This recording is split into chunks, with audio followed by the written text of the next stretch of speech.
Welcome to the Creepin' It Real Show, your one-stop shop for not-so-serious weird news, TV and movie reviews, and some paranormal shenanigans. We'll also take dives into what's going on in pop culture. You can follow us on Twitter at creepin_it, on Facebook at facebook.com/Creepin' It Real Show, and you can also shoot us an email at creepinitrealshow@gmail.com. Welcome to the Creepin' It Real Show. I'm one of your hosts, Yardley, live and direct from Atlanta, Georgia. I want to bring in both of my co-hosts, and we're going to start with Moni on the left coast. How are you doing, Moni? I was like, do I say after you say you're going to start, or hello, I'm well, thank you for asking. We're hanging in and enjoying. It is 4:30 p.m. and it is dark here, so nice to be on with you guys, and hi. All right, so we're going to go up to a little bit north of Atlanta. How you doing, Christy? I'm good. Can't complain. Crazy as always. And I literally just finished watching the movie that we're reviewing. So excited to discuss that crazy shit. Hey, well, we'll just quickly go over some things that we were watching. I'm going to defer to both of you. I haven't really watched anything that was that exciting. So, Moni, what you been checking out? So I watched, it was apparently the #1 documentary on oh my God, I don't even remember what it's called on Apple and iTunes. But now it's available for free on Amazon Prime, and it's called The House in Between. And it's pretty good. It actually fell on my radar from our friends at Pacific Paranormal, who we actually did that interview with a while back. And they were watching it because The House in Between is basically, it's documentary and it's of paranormal, so it's supposed to be a more straightforward and scientific approach to paranormal activity. So it's not scary per se, but it is interesting with some creep. And I liked it also because, Christy, it had the gentleman, one of the gentlemen that you hung out with from the Spooky Babes crew. Oh, which one? Justin Brown, maybe? Oh, yeah. Yep. Is he the, isn't he the Exorcist dude? I think so. I'll have to watch it. And this takes place over a 10-year period. Yeah. Mm-hmm. Self-paranormal investigator. He's definitely stylized up for Hollywood. And I mean that in the best possible way. He's way cuter now than he was back then. But so he was kind of just starting out, but it also has Steve Gonsalves, who was part of the original. I know who that is. Oh my God. Yep. Yeah, Ghost Hunters. Yep. Yes, Ghost Hunters crew. He's on Ghost Nation now, isn't he? Yeah. Yep. Yeah. So those two guys are in this film, and it's basically an attempt to try to figure out whether scientifically or from paranormal or even aliens. The thought is discussed. A woman lives in a rural southern area, and her house is having some kind of issues, whatever the cause of that. Little spoilery. I mean, again, it's supposed to be nonfiction, but the end is a little bit, it makes you think because they don't solve whatever's going on for her, and she's been living out of her home trying to reclaim it because she's too scared to stay there alone. So at the end, it's a little bit sad that, they don't really solve anything. But I thought it was really interesting. It only has a 4.2 on IMDb. I would rate it higher than that just for think about it a little bit afterward. But I enjoyed it. And then I watched a movie called The Sound, and that's translated. It's dubbed over from South America, from Argentina, I want to say. But it's an interesting one. It starts off, beginning and middle are pretty good. It's basically a story of that whole they're flipping an old house that turns out to be haunted kind of thing. And it has some interesting historical context to it, to what the haunting ends up being caused by. And it's well acted for something that's dubbed over in English. But it's the ending, I felt like the third act didn't really stick it. So it had some creepy moments. I guess I recommend. It's only like an hour and 40 minutes or so. If you want to check something out, it's on Netflix called The Sound. But it's not a must-see. Okay. For me, yeah. All right, Christy, what you got? Anybody that has access to HBO, I watched the Undoing series. It has Nicole Kidman and Hugh Grant, and oh God, I can't think of her name, but she plays the attorney on the movie. Oh, she's amazing. She is incredible. She's seriously. So that series was amazing. I've seen it also. So go ahead. Yeah. What's that? That series was amazing. I've seen it also. So, I thoroughly enjoyed it. And I highly recommend it. It's really good. It's even worth like just getting HBO for a few days. It's got I think 7.6 on IMDb. And it's only 6 episodes, so. Yeah. And it was the girl that plays Hugh Grant's attorney is incredible, and I'm still searching. I'm looking right now. Why isn't she higher up on the IMDb? I know she should be. Made the damn show. Seriously, she was incredible. She's perfect. Where is she? Oh, here she is, Norma Dumzwini. I'm so sorry, I can't pronounce it, but it's Numa is her first name. Yeah, she was incredible. So she deserves a whatever Emmy or whatever the hell you get for TV series. But yeah, great show. Highly recommend. And on that thread, I just wanted to, I read an article today, speaking of HBO, that Warner Brothers is sending their entire 2021 slate of movies to HBO Max and theaters at the same time. That includes The Matrix 4, The Suicide Squad, Dune, Matrix, did I say Matrix 4? Yeah. Godzilla versus Kong. There's a bunch. There's a new Conjuring movie. It's apparently kind of causing a few waves, though, as far as their directors. Some of the directors are not happy about it. But Wonder Woman 1984 will post. What's that? Drops for Christmas. Yes, on HBO and in the movie theaters. So that's their first one they're going to do, and then the rest of them are coming out in 2021. So that's pretty awesome. If anybody's thinking or debating on if they should add another cable channel to their catalog, and for I think it's like $5 a month. I'm so excited about this because we just got grounded in Southern California. They shut everything. Actually, not just Southern. All of California is fucking shut down. So I'm really excited that I'm going to be getting some movie theater quality shit in my house. Yeah. So that was that. Yeah, that's going to be cool. That's going to be cool. I mean, if anything, it's going to be a bunch of people doing 7-day free trials to watch this, but they're going to market it as we got X amount of new subscribers. Between that and immediately it being on, pirate sites, yeah. But you got to do what you got to do. We're in a different world, and I don't think that I don't know if whether or not. Because I think a lot of this thing is around movie theaters and whether or not they're going to survive or not and all of these types of things. But it's just seeming like as time goes on, they're just going to have to figure out a way to somehow,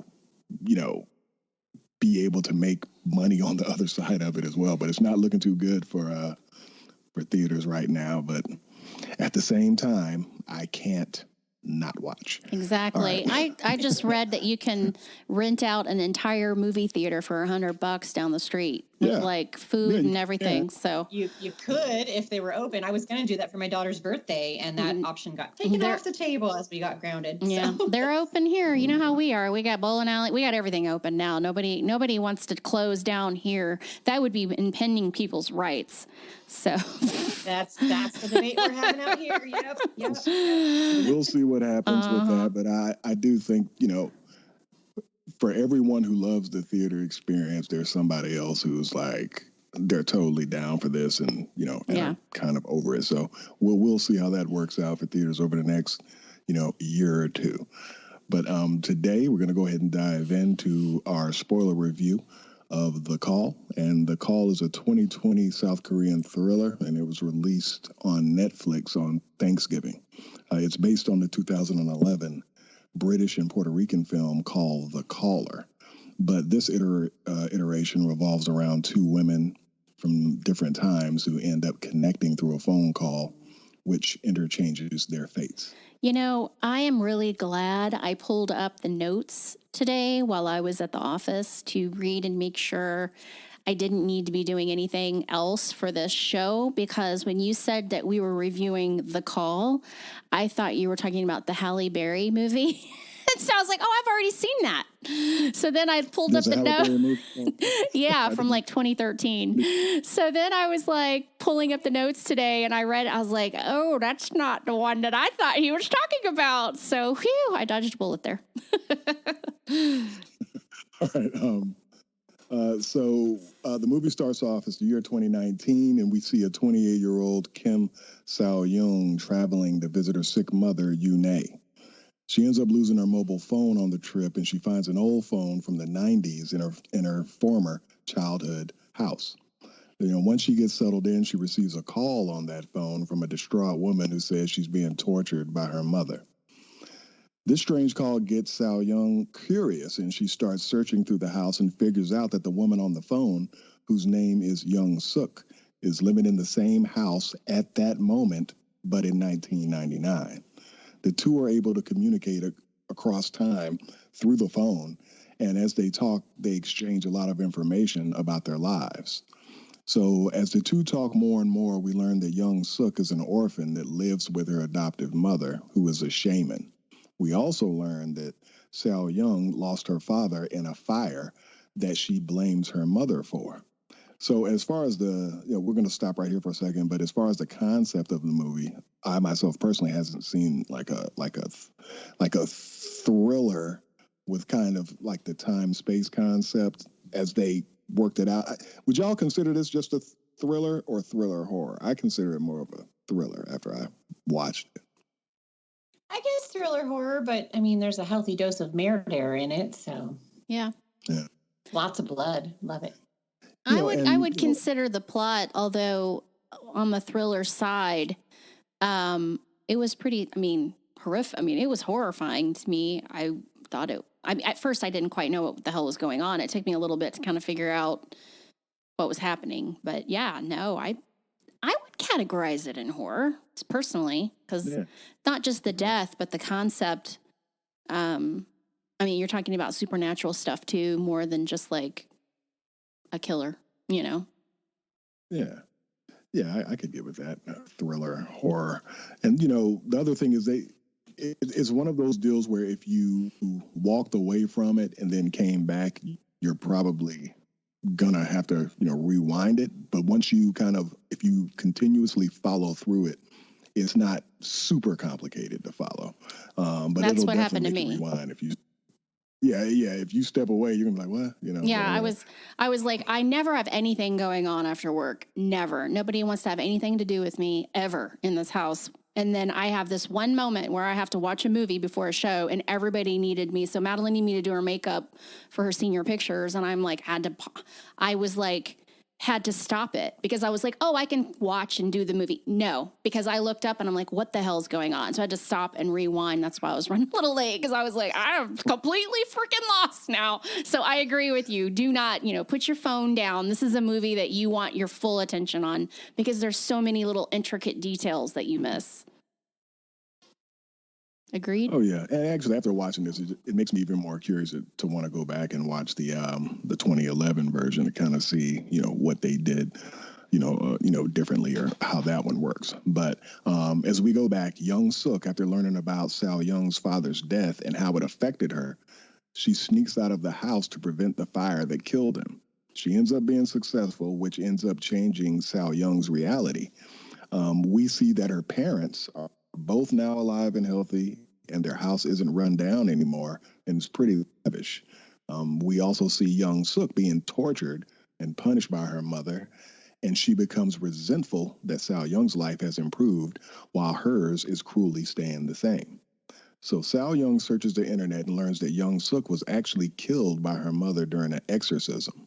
During the next phone call, Seo-Yeon warns Young-Sook of what she learned online. Young-Sook uses that information to save herself and ends up killing her mother instead. Now that she's freed and obviously mentally and emotionally scarred, Young-Sook eventually becomes a serial killer.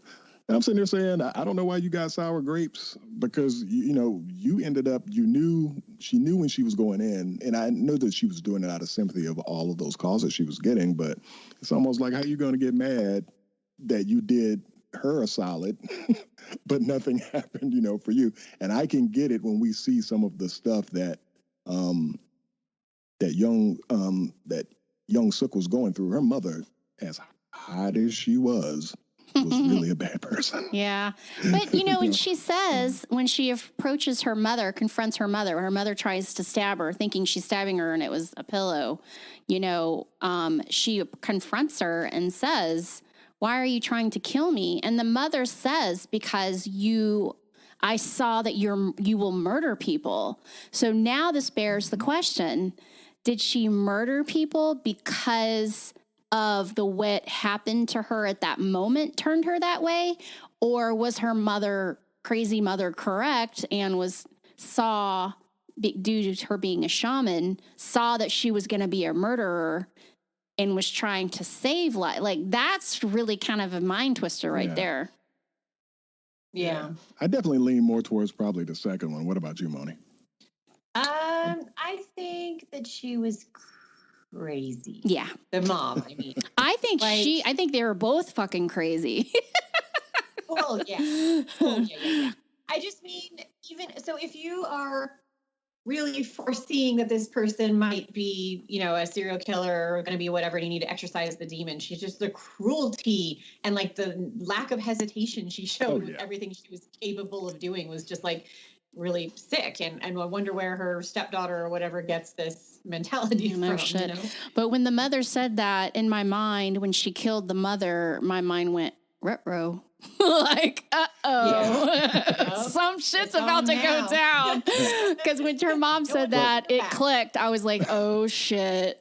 Yep. And sure enough. The thing that stuck with me was just that when she had her tied up, and there's a scene of her being tied up, and her mother was whipping her with those roses, with the thorns or whatever on those roses. It kind of made me think about, I actually put it in notes, what's it, Faye Dunaway? Mommy Dearest, yeah. That hanger scene. Mm-hmm. That really, that to this day, that's just a super cringy. Oh, yeah. You know what I'm saying? Have you seen that movie? No wire hangers ever! Sorry. You gotta watch Mommy Dearest, Moni. That's some shit. I called my mom Mommy Dearest one time, and did I regret that. I did when I was little. Watch it with your kids. Definitely. And then turn around and be like, see, I'm like Mother of the Year. Give me a medal. So we dive back in, and Seo-Yeon, she ends up realizing what's happened when Young-Sook's victims start disappearing in the present day. So during a phone call, Seo-Yeon confronts Young-Sook about what she's been doing and inadvertently reveals to her that she'll eventually be arrested. So in 1999, Young-Sook is visited by an 8-year-old Seo-Yeon and her father who have come to the house to close their purchase of it. Young-Sook ends up killing Seo-Yeon's father and taking the young Seo-Yeon captive. This changes the reality in 2019, and Seo-Yeon's father is dead once again. The house is an even worse condition than we saw at the beginning of the movie. And something that I did think that was really cool was the car sequence where we see Seo-Yeon's father being erased from 2019. I thought that was pretty dope. I know they didn't have a large budget, but I thought that they really killed it. It was funny, like the consistency in quality. Like sometimes when they would do some of the where they're showing both time dimensions or whatever, and it looked really good, and then other times there would be like a blood scene and the blood would be like totally the wrong color, and I was like, I don't know why some effects look so good and some of the practical stuff is like, what's happening right now? That's your TV. It was fine on mine. I'm like, what are you talking? I honestly didn't notice that. Moni's on like a Fisher Price 3000 LCD. You know what I'm saying? Like, nah, that's all you. I thought it was fine. I thought it was great. Top notch swap meet. Yeah, that's right. God. So, Yardley's dragging everybody.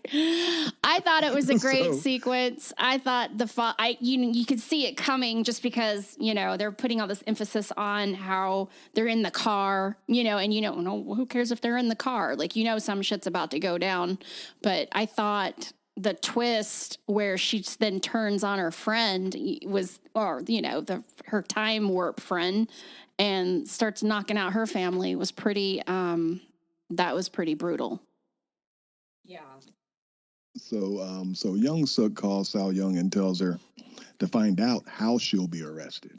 So at first, Seo-Yeon lies to her, but Young-Sook ends up threatening her that she'll kill her mother next. And that kind of changes her attitude towards that situation. So Seo-Yeon ends up breaking into the local police station, and she finds a notebook used in the case in 1999.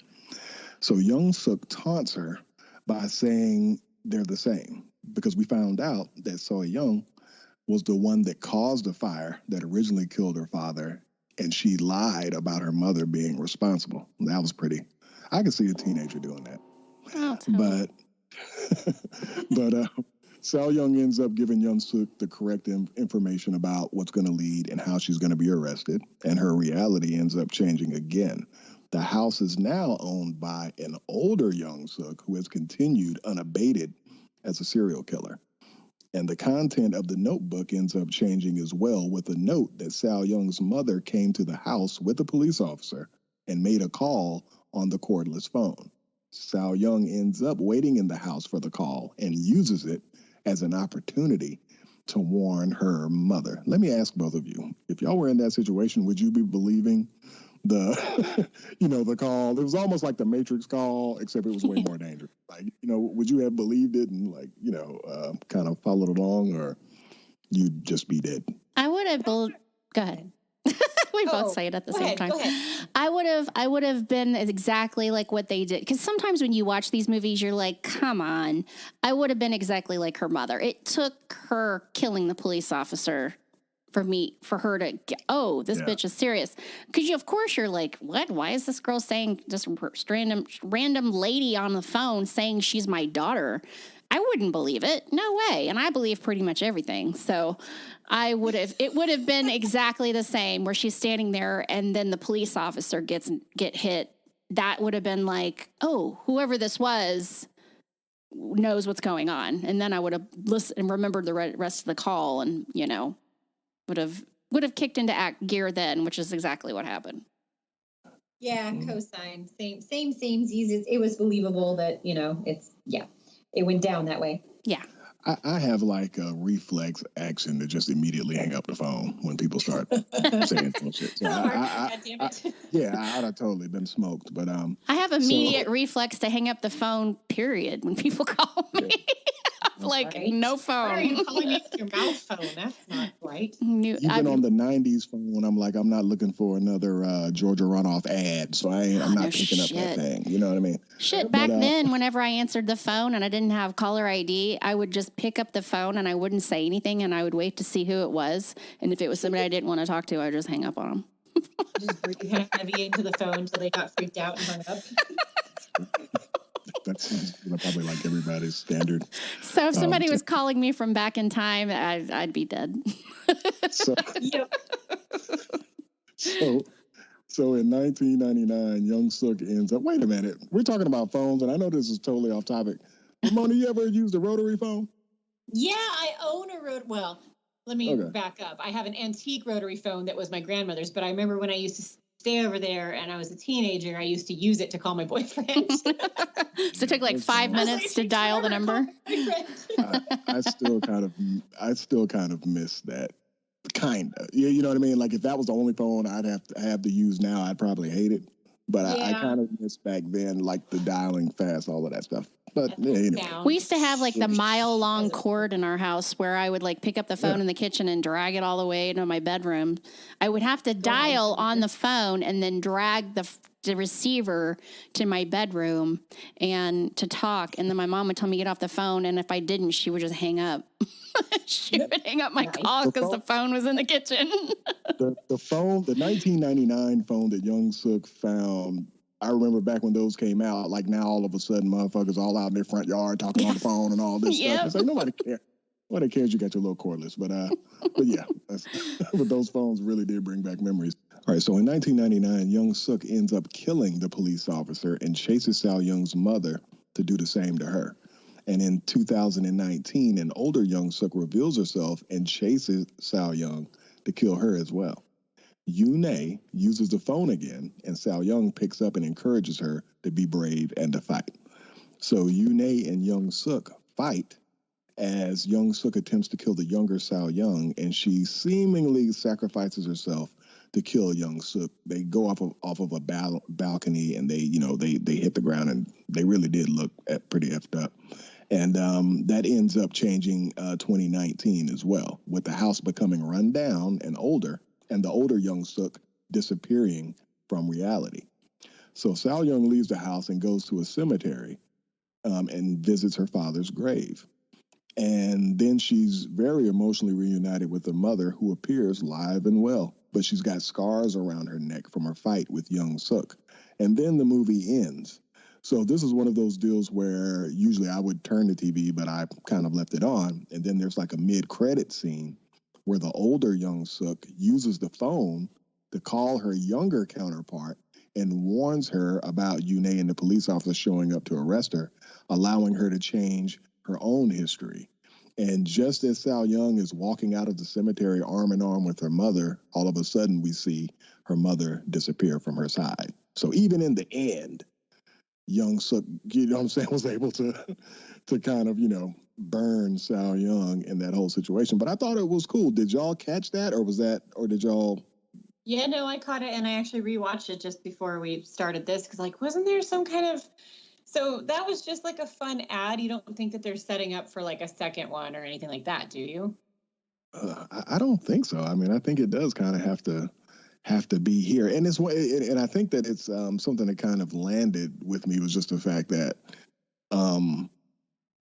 I don't know, I guess it's kind of a dreary end, because a lot of people I've talked to about this kind of say the same thing. But I'm like, I think that the ending works, because I think that everybody in some kind of way throughout this movie had something positive and negative happen to them. So it's almost like, the shit show was kind of universal. But I don't know. I don't know what they could do to continue this. I don't know, Krista. You got any ideas how they could? Here's what I didn't understand that I need explanation for. How was she talking to herself? How was she? I'm confused how she was still alive, because they kind of flashed back to her talking to herself or something like that. Is that what happened? Like, how did she stay alive? Does that make sense?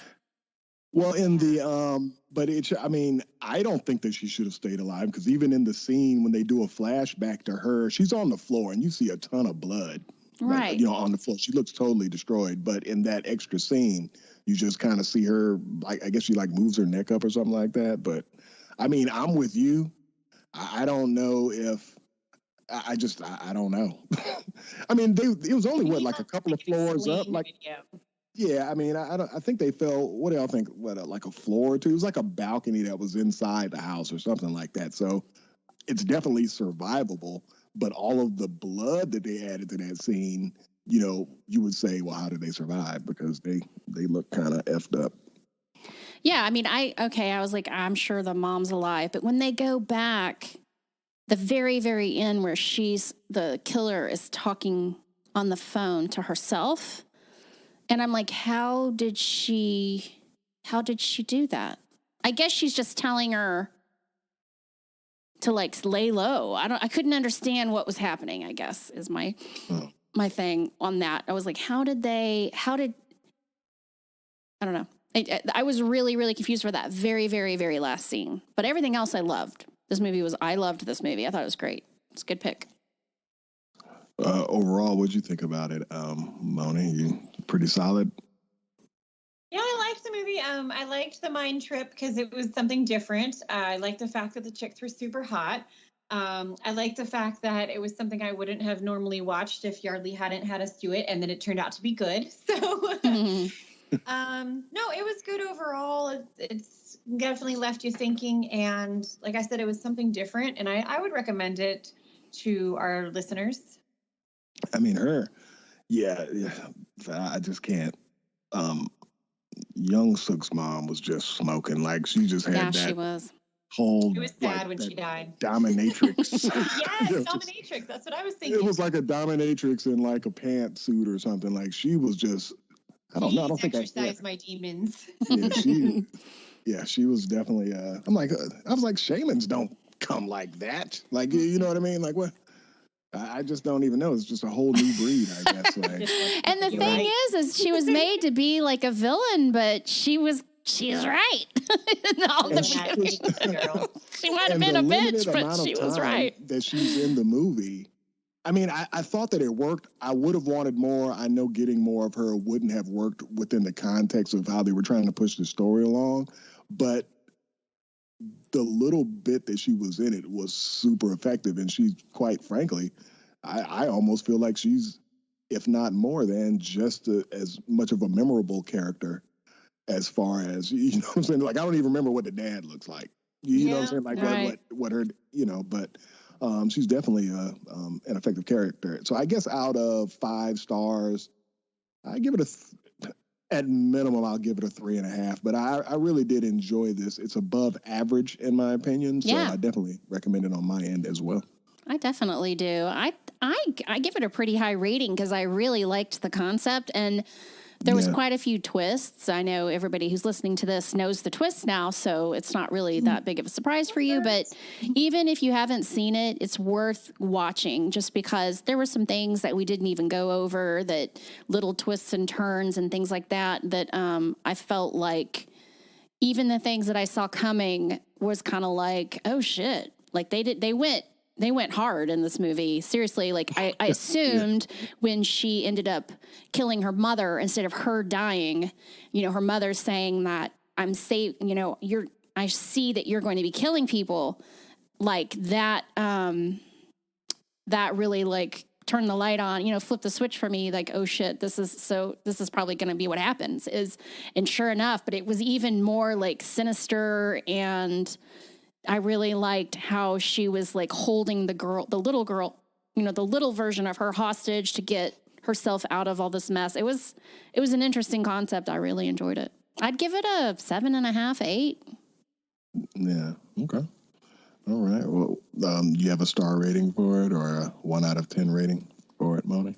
Yeah, I'd give it a solid 7. Yeah, that's pretty high for me. So yeah, I'm going to say 7. Okay. Well, that's pretty much in line with what I was saying as well. I'll definitely throw this out there as often as possible to tell people. I mean, Netflix, I know that everybody, Netflix is raising their price $1 or whatever. But the fact of the matter is like Netflix goes all in, and they've been producing some good stuff, and I don't really mind the dollar increase, especially when I know how much money that they put into, some of their content, and also the range of content, whether it's, foreign, movies and things like that. That's why Netflix is always going to be number one. But yeah, they've been bringing it, and we'll definitely see. I mean, you got to think about it, like Warner Brothers and all of these other streaming services, they're like behind the 8 ball on a ton of content. So I can kind of understand how they're, by hook or crook, they're going to try to, put things out like HBO Max. Isn't there a combo with like HBO Max and like 2 other things? Because I think one of the reasons why they're dropping those on the streaming service is to kind of prop up HBO Max, because they were failing. You know what I mean? Yep. So that's another way to prop up one of your businesses. Instead of admitting that, hey, it's not doing well, you kind of throw a Hail Mary and get some of that stuff on. So I think that that's part of that as well. So, but I'm happy both of you enjoyed it. And what do you have for us on the next show, Moni? Our highly anticipated, and by that I mean we talked about it last month when we did our Insane Asylum in the history of treatments for mental illness show, we're finally going to do the world's most haunted island of Poveglia, which is located just a half mile off the coast of Venice in Italy. Ooh, okay. Sounds good. And one thing, if you guys get a chance, both the hosts and our listeners, to watch it, it's available on YouTube. There is a World's Scariest Places. Do you guys remember that show from YouTube, from Sci-Fi, Yeah. World's Scariest Places? Mhm. It's Linda Blair as the host, and then there's what's her name from Poltergeist, the little lady, Zelda. Oh, she's yeah. still alive? Well, the World's Scariest Places ended like in 2002 or something like that. Yeah, she passed away since then. Okay. Yeah, this episode aired in 2001. You can't find it on any streaming services. So unfortunately, the quality, the YouTube is like a recording of a recording. You know how that goes. Mhm. But it is free. It is the full-length episode without commercials. And it's super fun. They totally overuse Zelda with her voiceovers. She's just like really going properly. And then they went to the island, and it's just way overproduced. And you can tell that the show totally fucked with this poor family that they sent to Poveglia by like making the bells ring, and the family's like freaking out, hearing footsteps and shit. But it's because the show did all that to them. But it's still fun. It's fun to see the family's reaction. It's really cool to get the history of Poveglia to some extent. But I have a lot more history that I've filled in some of the blanks on. And so we're going to have some body horror, including what the bubonic plague did to people and all kinds of fun stuff. All right, so I guess the only thing remaining is for us to give our socials, and you can follow me on Twitter at militant_marker. How about you, Moni? I am Moni Bear, MoniBarre, across the board, and you can also find us at Creators Assemble. Christy. I am creepin_it on Twitter and creepinatchristy on Instagram. Well, all right, everybody. So until next time, creep it real.